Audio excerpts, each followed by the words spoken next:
Hello everyone, it's Dave Lindop here again from Radiant Innovation. What I want to talk about this time is attitudes and beliefs and how they affect the way we behave with each other within teams and organisations and with the people outside that organisation who we might have to deal with. Obviously those things are quite important in determining what the performance of the organisation is going to be, which is why I need to address them. A lot of the work I do isn't anything to do with that. It's to do with organisational structures and job descriptions and processes and maybe the information flow that people use to do their job. A lot of people in Britain and the English speaking world in general, and maybe elsewhere, are much more comfortable with that than they are with talking about values and beliefs and behaviours. Once anyone in your organisation starts talking about your behaviour, your warning lights go off and you start to think, oh dear, this could be a little bit dangerous. So I understand why that is, but I still need to talk a little bit about attitudes and behaviours. So I think we all know that collaboration across teams is a key part of teamwork, but what I try to get across to people is that collaboration isn't just about people all doing their particular job and sticking to the rules of their particular job. It's about really respecting and valuing each other and giving each other information and or feedback, direction, whatever it might be, to help get the job done properly. And it's very, very difficult to do that if people are all wrapped up in their own personal self-interest and don't particularly want the team to function properly. So you do need to find ways of giving people a symbol or some form of identity that helps them actually behave as a team. And you'll see that in day-to-day behaviour. People will just be nicer to each other and will give people more information more easily. It'll just be a lot easier to get things done. I still think though that some form of challenge can be quite useful.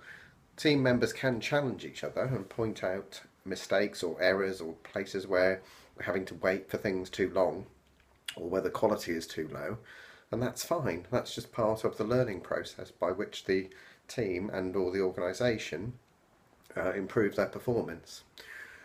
However, if it's just challenge and people are distinctly negative and only point out the errors and problems, then there is a problem there as well, and some people just can't really take that for too long and they start to underperform for that reason.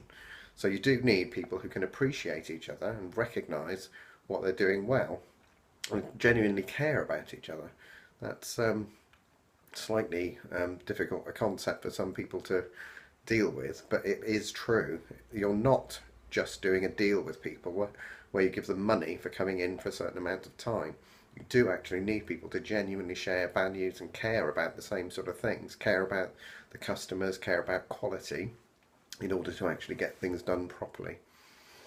The next area that I'd like to get into is tolerance.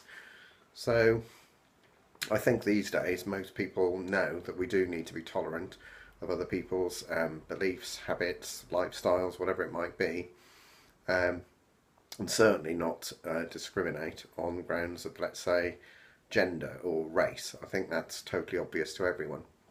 What isn't quite so obvious is that tolerating marginal underperformance for short periods of time, if people are being a little bit late with something or the quality isn't quite right or whatever, it is quite important to be able to tolerate that and see the value in the person and respect the person, as I indicated earlier, even if you're challenging them a little bit and pointing out things where they could really be doing better. And as long as you can help them see that and maybe find ways to do things better and recognise it when it does happen, so that by a little bit of trial and error they can go in the right direction, then it can actually work out all in the right way.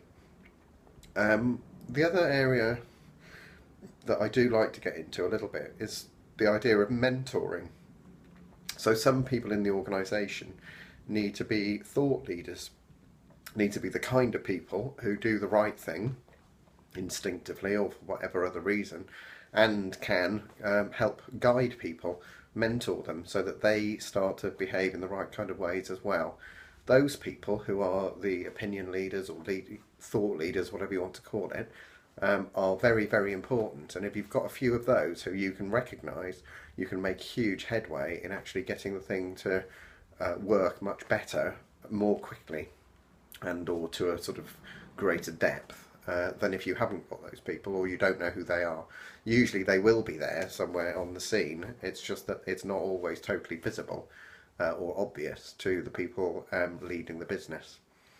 Um, the very last point I wanted to make, in all of the above, uh, when you're trying to function as a team and do your job and get on with things, and or if people start to have disagreements with each other, which maybe they start to put right over time, but you feel that there's a little bit of time wasting going on, and or that the impression that has been given to key customers or investors or business partners in other organisations, whatever it might be, is not particularly helpful, then my key point from all of this is just to say, please don't abandon hope.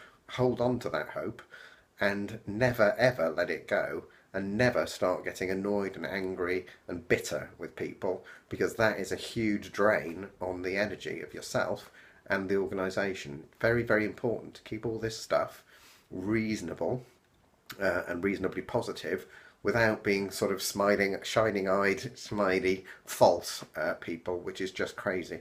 You don't want to get into that, but you also don't want to get into the bitterness and resentment that too many organisations do foster in individuals, thus compromising the performance both of the people and of the team. Thanks a lot. Bye bye.